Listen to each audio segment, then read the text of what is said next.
우리 지난주 살펴본 로마서 3장 22절에 보면 곧 예수 그리스도를 믿음으로 말미암아 모든 믿는 자에게 미치는 하나님의 의인이 차별이 없느니라고 설명하면서 죄인인 인간은 자기의 행위와 공로가 아닌 오직 예수 그리스도를 믿는 믿음만으로 구원받음을 설명했습니다. 그리고 오늘 본문 4장을 보면 믿음으로 칭의되어 구원받은 이제 구체적인 example이 나옵니다. 본문 1절에서 5절에 보면 아브라함이 나오고 6절에서 8절에 보면 다윗에 관한 이야기가 나옵니다. 그렇다면 많은 사람들 가운데 왜 굳이 아브라함과 다윗, 사도 바울은 믿음으로 의롭게 된 사람의 example로 들었습니까? 그 이유는 유대인에게 있어서 가장 중요한 인물 2명을 꼽으라고 보면 아브라함과 다윗이기 때문입니다. 마태복음 우리 1장 1절 같이 한번 읽겠습니다. 시작. 아브라함과 다윗의 자손 예수 그리스도의 계보라. 마태복음은 4복음서가 있는데 마태, 마가, 누가, 요한, 특별히 마태복음은 특별히 유대인 크리스찬들을 위하여 쓰여졌습니다. 방금 읽었던 마태복음 1장 1절에 1장은 예수님의 족보가 나오는데 1장 1절에 아브라함과 다윗의 자손 예수 그리스도의 계보라고 했습니다. 여기서 우리가 알 수 있는 것은 아브라함과 다윗이 인종적 유대인에게 있어서 아주 중요한 인물이라는 겁니다. 그렇다면 아브라함이 왜 유대인에게 중요합니까? 오늘 본문 1절에서도 보면 우리의 조상 아브라함이라고 이렇게 나와 있는데 아브라함은 유대인의 시조이자 뿌리입니다. 창세기 12장에서 하나님께서 갈대아 우르에서 아브라함을 이제 불러냄으로써 그 아브라함을 통하여서 유대 민족이 시작되는 것을 보게 됩니다. 그러므로 유대인의 시조이자 뿌리인 아브라함은 자신들의 유대인의 정체성을 결정함에 있어서 결정적으로 중요한 인물이라고 할 수 있습니다. 그러면 다윗은 어떤 인물입니까? 다윗은 이스라엘의 그 왕통을 확립한 왕입니다. 구약 이스라엘 역사상 가장 최고의 전성기를 누렸던 시기가 다윗 왕이 다스렸던 시기였습니다. 그래서 지금 이스라엘의 그 국기에도 보면 별이 하나 그려져 있는데 그 별을 다윗의 별이라고 부릅니다. 이것은 그만큼 인종적 유대인들이 이스라엘의 최고의 전성기를 누렸던 다윗 왕을 대망하고 있고 또한 그리워하고 있다는 것을 말해줍니다. 이러한 이스라엘의 역사를 우리가 살펴보면서 우리가 미루어 짐작할 수 있는 것은 사도 바울이 아브라함과 다윗을 믿음으로 의롭게 되고 또한 구원받은 example를 든 것, 그것은 다분하게 계획적이고 또한 의도를 가지고 있음을 우리가 알 수 있습니다. 결과적으로 사도 바울이 말하고자 하는 것은 뭐냐면 너희 유대인 민족에 있어서 중요하고 너희가 존경하는 아브라함과 다윗 또한 인간의 행함과 공로가 아닌 다만 믿음만으로 구원받았다라면 너희도 마땅히 이신칭의의 복음을 따라야 된다는 것이 오늘 본문의 요점입니다. 저는 오늘 본문 말씀을 통하여서 믿음으로 구원받은 아브라함과 다윗이라는 제목으로 함께 은혜 받겠습니다. 우리 본문 4절 1절에서 3절 우리 3절을 같이 한번 읽겠습니다. 시작. 그런즉 육신으로 우리의 조상인 아브라함이 무엇을 얻었다 하리요?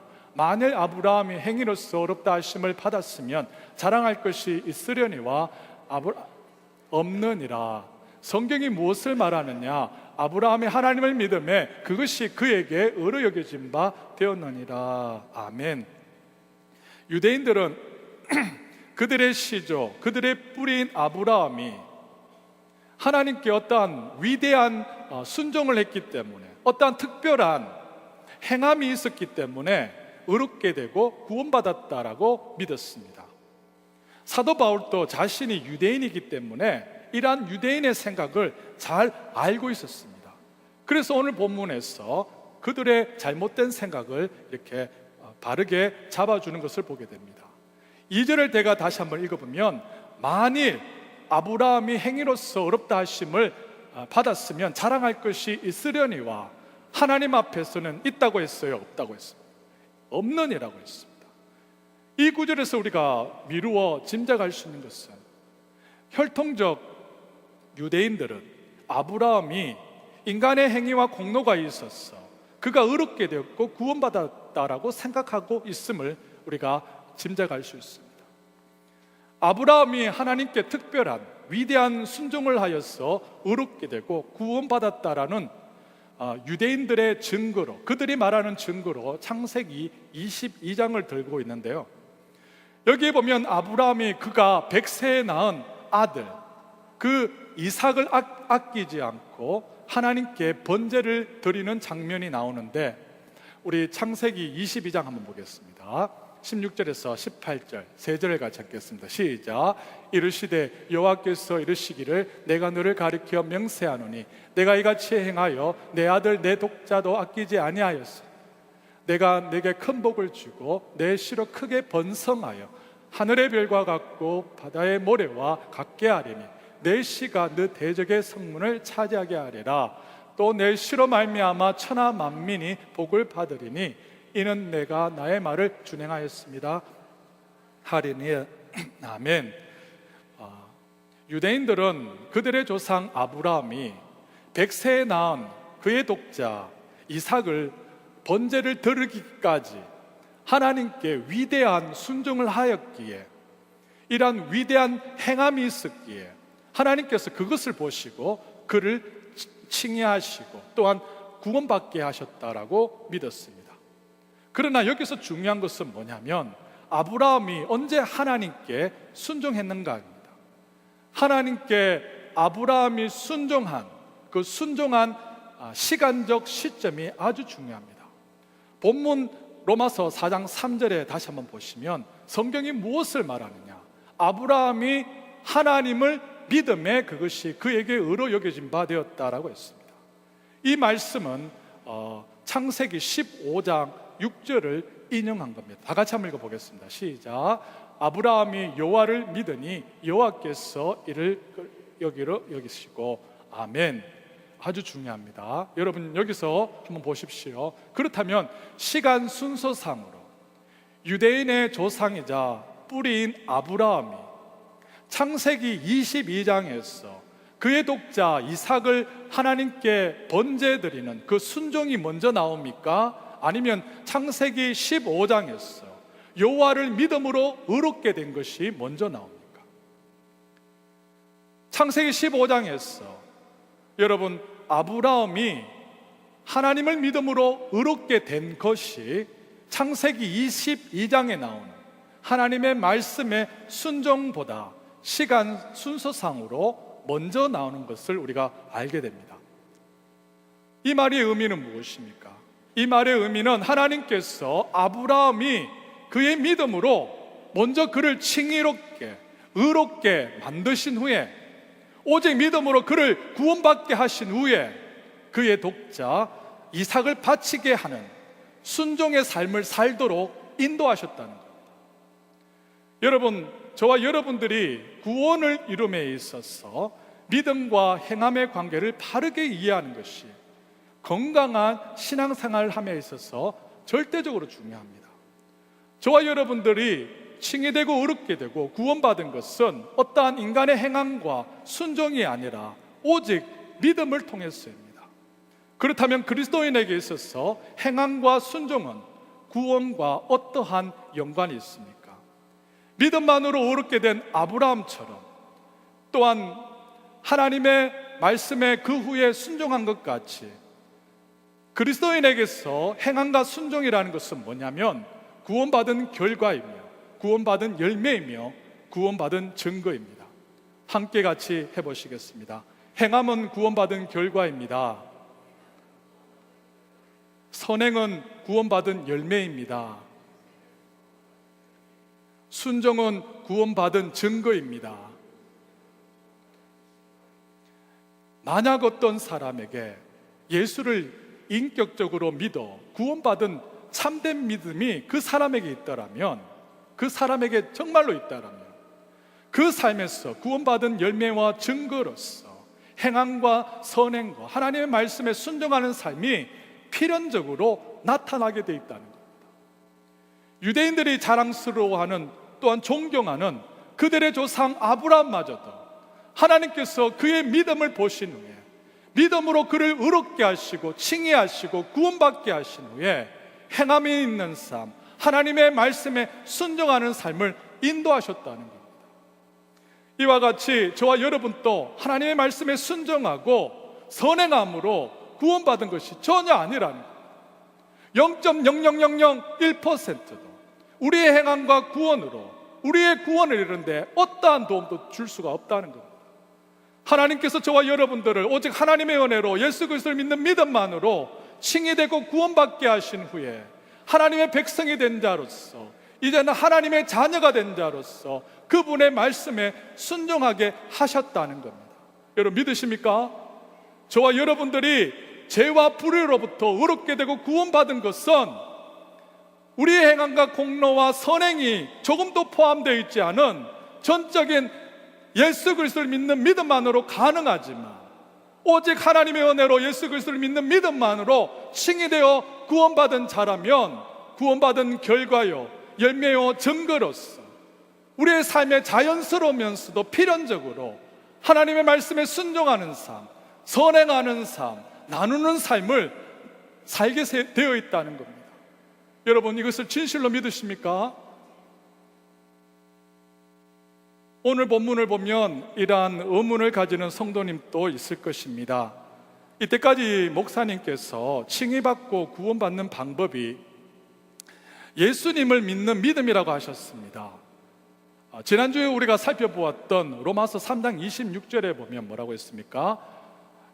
후반절에 보면 예수를 믿는 자를 어렵다 하셨다고 했습니다. 맞습니까? 예수를 믿는 자를 어렵다 하십니다 라고 했습니다. 그런데 오늘 본문 4장 3절에 보시면 4장 3절 한번 다시 한번 읽어볼까요? 시작. 성경이 무엇을 말하느냐? 아브라함이 하나님을 믿음에 그것이 그에게 의로 여겨진 바 되었느니라. 그러니까 그전에는 예수님을 믿었다라고 했고, 또한 4장 3절에는 하나님을 믿었다라고 되어 있고, 그렇다면 이것을 보고 구약 백성들은 하나님을 믿고 의롭게 되었고 신약 백성들은 예수님 믿고 의롭게 되었는가? 왜 이렇게 다른 말이 나오는가라는 의문을 가질 수가 있습니다. 이것은 다음과 같이 이해하셔야 됩니다. 아브라함이 하나님을 믿음에 의롭게 된 것, 그것은 예수님께서 인카네이션, 그분이 성육신 하셔서 이 땅에 오시기 이전 구약 시대입니다. 로마서 4장 3절에서 하나님의 아브라함이 하나님을 믿음에라고 했을 때 여기에 이 하나님은 삼위일체 하나님입니다. 삼위일체 하나님, 즉 성부, 성자, 성령 하나님, 삼위가 함께 포함된 하나님이라는 겁니다. 아브라함이 하나님을 믿었다는 것은 삼위일체 하나님을 믿었다는 겁니다. 그러므로 여기서 삼위일체 하나님 제2위격이신 성자 하나님도 포함되어 있습니다. 결과적으로 오늘 본문 4장 3절에서 구약시대 때 아브라함이 하나님을 믿음에 그것으로 의롭게 된 것과 로마서 3장 26절에서 신약시대에 예수를 믿는 자가 의롭게 된 것은 서로 다른 의미가 아니라 똑같은 의미를 가졌다는 겁니다. 다시 말해서 구약시대나 신약시대나 두 시대가 모두 동일하게 예수를 믿음으로 칭의되어 구원받는다는 겁니다. 그런데 적지 않은 그리스도인들이 구약시대를 살았던 이 구약성도, 또한 신약시대를 살아가는 신약 성도들이 구원받는 방법이 다르다라고 생각하는 분이 많습니다. 제가 가끔 이전에 성도들에게 이런 질문을 많이 했습니다. 구약시대 때 살았던 사람들은 무엇으로 구원을 받았습니까? 라고 물으면 적지 않은 성도님들이 구약 백성들은 율법을 행함으로 구원을 받았고 신약 백성들은 믿음으로 구원받았다라고 대답합니다. 구약 시대는 행위 구원, 신약 시대는 믿음 구원, 이 두 시대가 구원을 받는 방법이 서로 다르다고 알고 있다는 겁니다. 그러나 여러분 이것은 성경에서 말하는 바와 다르다는 겁니다. 우리가 믿는 하나님은 어제나 오늘이나 여러분 내일 영원히 동일하시고 일관된 하나님이십니다. 그러므로 어떻게 구약시대와 신약시대 구원받는 방법이 다를 수가 있겠습니까? 우리가 기억해야 될 것은 구약시대나 신약시대 또한 신구약 66권에서 말하는 우리가 칭의받고 구원받는 방법은 똑같고 동일하다는 겁니다. 그것은 오직 예수 그리스도를 믿는 믿음만으로 우리가 구원받고 또한 칭의받고 구원받습니다. 더 정확하게 말하면 아브라함과 또한 다윗 같은 구약 백성들은 앞으로 신약에 오실 예수 그리스도를 믿음으로 구원을 받습니다. 그리고 신약 백성인 저와 여러분들은 이미 오셨고 또한 다시 재림하실 예수 그리스도를 믿음으로 구원받는 것입니다. 그러므로 구약과 신약 시대 모두 동일하게 행위 구원이 아니라 오직 예수 그리스도를 믿는 믿음만으로 구원받는다는 것을 여러분 꼭 기억할 수 있기를 원합니다. 오늘 본문 4장 5절에 바울은 놀라운 말씀을 하고 있습니다. 우리 5절을 같이 한번 읽어볼까요? 시작. 이를 아니할지라도 경건하지 않은 자를 어렵게 이를 믿는 자에게는 그의 믿음을 의로 여기시나니 라고 되어 있습니다. 여기서 일이란 의미는 뭡니까? 인간이 자기의 행위와 공로를 쌓는 것을 말합니다. 그래서 이를 아니할지라도라는 이 말은 인간이 자기 행위와 공로가 없을지라도 또한 경건하지 않는 자, 여기서 경건하지 않는 자는 일을 하지 않았을 뿐만 아니라 이를 망친 자, 의롭게 하시는 일을 믿는 자에게는 그의 믿음을 의로 여긴다라고 했습니다. 여러분, 저와 여러분들이 나의 행위와 공로를 하지 않았을 뿐만 아니라 도리어 우리가 경건하지 않았을 때, 죄 가운데 우리가 죄를 먹고 마시고 살았을 때 하나님께서는 저와 여러분에게 은혜를 베푸셔서 그를 믿게 하시고 의롭게 하시며 구원받게 하셨다는 겁니다. 여러분, 여기서 우리가 오해하지 말아야 될 것은 저와 여러분들이 오직 하나님의 은혜로 오직 예수 그리스도를 믿는 믿음만으로 구원받았다라고 해서 그리스도인의 삶이 하나님의 말씀을 절대로 무시하는 삶을 살 수가 없다는 것. 본문 전에 있는 우리 3장 31절을 다시 한번 읽어보겠습니다. 시작. 그런즉 우리가 믿음으로 말미암아 율법을 파기하느냐? 그럴 수 없느니라. 도리어 율법을 세우느니라. 모르겠습니까? 도리어 율법을 어떻게 한다라고 했어요? 굳게 세우느니라. 여러분, 그리스도인은 율법을 굳게 세우는 자입니다. 오늘 본문에서 4장 5절에서 바울이 말하고자 하는 의도는 뭐냐면, 믿음만으로 구원받은 성도들은 구원받는 조건으로서, 구원의 방편으로서 율법을 더 이상 신뢰하지 않는다는 겁니다. 그러므로 저와 여러분들이 예수 그리스도를 믿음으로 구원받은 것은 그리스도인의 삶의 규범으로서 하나님의 말씀에 순종하는 삶을 멈추는 것이 아니라 구원받기 위한 조건으로서 하나님의 말씀에 순종을 그만두는 사람입니다. 다시 한번 강조하겠습니다. 저와 여러분들은 예수 그리스도를 믿음으로 구원받은 것은 그리스도인으로서 삶의 규범으로서 하나님의 말씀에 순종해야 됩니다. 그러나 구원받기 위한 조건으로서 율법을 더 이상 순종하지 않는다는 겁니다. 이것이 그리스도인의 삶이라는 겁니다. 이것을 우리가 볼 때 우리 그리스도인은 양극단에 있는 이단에 속할 수가 없습니다. 먼저는 그리스도인은 율법을 행함으로 구원의 조건을 두는 율법주의자가 될 수가 없습니다.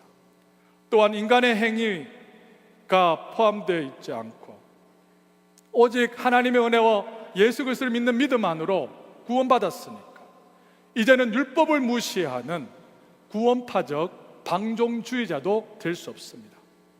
참된 그리스도인은 율법의 행함이 아닌 오직 하나님의 은혜로 예수 그리스도를 믿는 믿음만으로 구원받았지만 이제는 그리스도인의 삶의 규범으로서의 율법을 이제는 성령을 의지하여서 율법의 완성인 하나님의 사랑과 또한 이웃 사랑을 함으로써 열심으로 지켜나가는 자들입니다. 저와 여러분들은 우리 마음에 내면화된 사랑의 율법을 힘써 지켜감으로 성령의 열매를 풍성히 맺혀나가야 된다는 겁니다. 이러한 참된 그리스도인의 삶을 살아갈 수 있는 은혜와 축복이 저와 여러분 가운데 있기를 원합니다. 마지막으로 성경이 말씀하는 참된 복에 대해서 잠시 한번 살펴보겠습니다. 성경이 말하는 참된 복, 우리 6절에서 8절, 3절을 같이 한번 읽겠습니다. 시작. 일할 것이 하나님께 의로 여기심을 받은 사람의 복에 대하여 다시 말한 바, 불법이 사함을 받고 죄가 가려짐을 받는 사람들은 복이 있고 주께서 그 죄를 인정하지 아니하실 사람은 복이 있도다 한가 같으니라.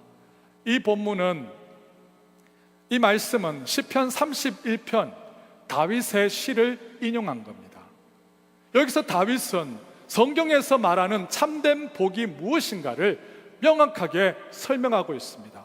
7절을 다시 한번 보시면 율법이 사함받고 또한 죄를 가려짐을 받는 자가 복이 있다라고 했고요. 그리고 8절에 뭐라고 했습니까? 주께서 그 죄를 인정하지 아니할 사람이 복이 있다라고 말씀합니다. 이렇게 두 번 반복해서 칭의의 복, 구원의 복, 영생의 복을 강조하고 있습니다. 이것이 성경이 말하고자 하는 진정한 복의 의미라는 겁니다. 또한 이 복이 이 땅에서 받을 수 있는 가장 큰 복이라는 겁니다. 지금 한국교회와 이민교회를 지금 어지럽히고 있는 5가지 5대 거짓 복음이 있습니다. 율법주의, 기복주의, 구원파적 방종주의, 신비주의, 영지주의가 있습니다. 그 중에서도 가장 심각한 것이 율법주의와 기복주의입니다. 지금 한국교회와 이민교회를 심하게 망치고 있는 기복주의에 대해서 오늘 본문을 통하여 잠시 한번 살펴보기를 원하는데요. 여러분, 기복주의란 무엇입니까? 기복주의를 쉽게 말하면 뭡니까? 예수 잘 믿으면 물질의 복, 건강의 복, 이 땅에서 잘 되는 복을 받는다는 겁니다. 그런데 오늘 본문 7절에서 8절 참된 복을 제가 뭐라고 했습니까? 불법이 사함받고 죄가 가려짐을 받는 사람이 복이 있다라고 했고요. 그리고 주께서 그 죄를 인정하지 않는 사람이 복이 있다라고 말씀하고 있습니다. 성경에서 진정으로 말하고자 하는 복은 뭐냐면 칭의의 복, 구원의 복, 영생의 복, 이러한 내면적인 복, 신령한 복을 말한다는 겁니다. 그런데 안타깝게도 지금 적지 않은 한국교회와 이민교회에서 구원의 복, 영생의 복 같은 영원한 신령한 복, 내면적인 복이 전해지지 않고 일시적인 복, 육신의 복, 현세적인 복을 전해지는 것을 우리가 보게 됩니다. 그렇다면 왜 이렇게 기복주의 설교가 한국 강단을 어지럽히고 있습니까? 여기에 대해서 많은 대답이 나올 수 있지만 저는 오늘 이 시간 살펴보고자 하는 것은 가장 큰 이유 중 하나가 구약 성경을 신약으로 또한 복음으로 재해석하지 않았기 때문이라고 저는 봅니다. 보통 기복주의 설교를 할 때 어떻게 설교하냐면 보통 구약 본문을 가지고 설교를 합니다. 그 구약의 본문 중 가장 대표적인 것이 신명기 28장입니다. 우리 신명기 28장 조금 길지만 1절에서 6절 조금 길지만 다 같이 한번 읽겠습니다. 시작. 내가 내 하나님 여호와의 말씀을 삼가 듣고 내가 오늘 내게 명령한 그 모든 명령을 지켜 행하면 내 하나님 여호와께서 너를 세계 모든 민족 위에 뛰어나게 하실 것이라. 내가 내 하나님 여호와의 말씀을 청종하면 이 모든 복이 내게 임하여 내게 이르르니 성읍에도 복을 받고 들에서도 복을 받을 것이며 내 몸의 자녀와 내 토지와 소산과 내 짐승의 새끼와 소와 양의 복을 받을 것이며 내 복을 받을 것이며 내가 들어와도 복을 받고 나가도 복을 받을 것이니라. 여러분, 여기에 보면 좋아하시죠? 여기에 보면 하나님의 말씀을 잘 지키면 어떻게 된다 했어요? 세계 모든 민족 위에 잘 되고요, 내 강줄이 내 떡반죽이 그릇에 복받고 내가 들어가도 복받고 나가도 복받고 여러분, 오늘날 기복주의가 왜 나오는지 아십니까? 구약에 나오는 이 복, 육신의 복, 현세적인 복을 구약으로만 해석을 끝내버리고 구약을 신약과 복음의 렌즈를 통하여서 재해석하지 않기 때문에 기복주의가 나오는 겁니다. 만약 여러분 구약을 구약만으로 읽는다라면 구약시대 때 하나님을 잘 믿었던 대부분의 사람들이 현세적인 복, 물질적인 복을 받은 것을 우리가 보게 됩니다. 예를 들어서 욥이 고난과 시험을 통과한 후에 어떻게 됐습니까? 이전보다 모든 소유보다 갑절의 축복을 받았습니다. 또한 야곱은 외삼촌 라반의 집에서 20년간 고생하다가 양떼와 노비와 낙타와 그리고 나귀가 많아졌습니다. 요셉은 그의 형에게 의해서 여러분 애굽의 종살이로 종으로 팔려갔지만 그의 나이 30세에 애굽 총리가 되었습니다. 만약 이렇게 구약을 구약만으로 읽어버리고 끝난다라면, 신약과 복음의 렌즈로 재해석하지 않는다라면 성경에서 말하는 이 복이 마치 현세적인 복, 물질적인 복으로 우리가 왜곡할 수 있다는 겁니다. 그래서 적지 않은 강단에서 기복주의 설교가 이렇게 전거됩니다. 여러분도 하나님을 잘 믿으면 구약 믿음의 사람들처럼 욥과 야곱, 요셉처럼 하나님을 잘 믿으면 이 땅에서 물질의 축복, 장수의 축복, 이 땅에서 잘 되는 복을 받을 것입니다 라고 전하면 여러분은 아멘 할 것입니다. 여러분, 이러한 설교는 성경 해석학의 기초 원리인 ABC를 무시한 비성경적인 기복주의 설교라고 할 수 있습니다. 성 어거스틴이 통찰력이 있는 아주 중요한 말을 했습니다.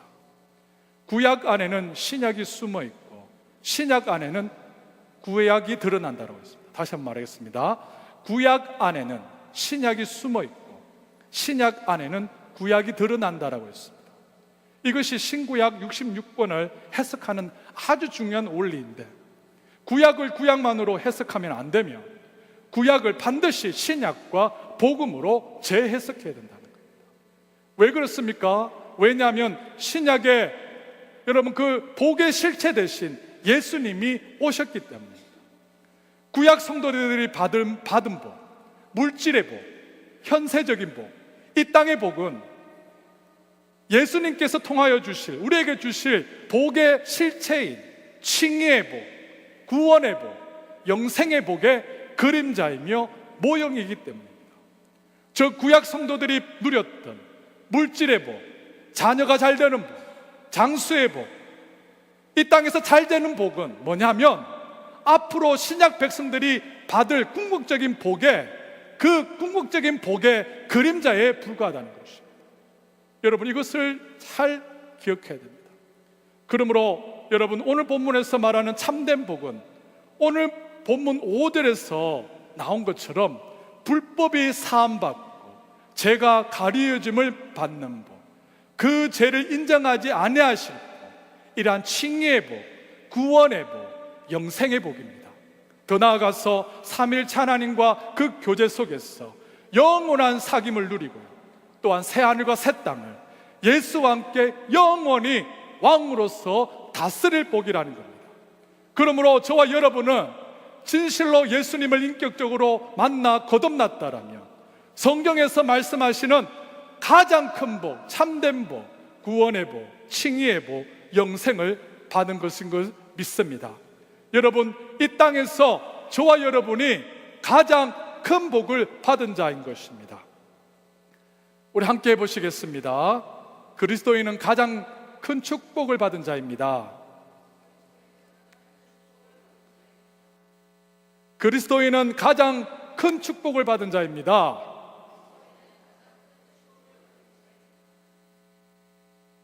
그러면 우리 그리스도인에게 있어서 물질의 복, 이 땅에서 잘 되는 현세적인 복은 우리와 어떠한 연관이 있습니까? 그리스도인에게 있어서 물질의 복, 건강의 복, 이 땅에서 잘 되는 복은, 이러한 현세적인 복, 육체적인 복은 우리에게 있어서는 격가지입니다. 격가지. 다시 말해서 이 땅에서 물질의 복, 건강의 복은 그리스도인이 받을 수도 있고 못 받을 수도 있다는 겁니다. 우리가 예수를 잘 믿어도 우리가 부자가 되지 않을 수도 있고 병이 날 수도 있다는 겁니다. 만약 예수를 잘 믿으면 물질의 복, 건강의 복을 반드시 받는다라고 가르치면, 여러분, 이것은 일시적인 복, 현세적인 복, 물질의 복을 추구한다라면 여러분, 이것은 교회가 더 이상 교회가 되기를 포기하는 것이, 세상의 복을 추구하는 이상한 집단으로 교회가 타락한다는 것. 사랑하는 성도 여러분, 다시 한번 성경에 말씀하는 진정한 복의 의미를 잘 깨달을 수 있기를 원합니다. 성경에서 말하는 복은 죄사함 받는 복, 칭의 받는 복, 구원 받는 복, 영생을 누리는 복을 말합니다. 더 나아가서 삼일체 하나님과 그 관계 속에서 영원한 사귐을 누리고, 또한 새하늘과 새 땅을 예수와 함께 왕으로서 영원히 다스리는 복을 말합니다. 그리고 저와 여러분들이 예수 안에 있다라면 이 모든 복을 받은 자인 줄 믿습니다. 여러분, 이것이 성경이 말씀하는 참된 복의 의미입니다.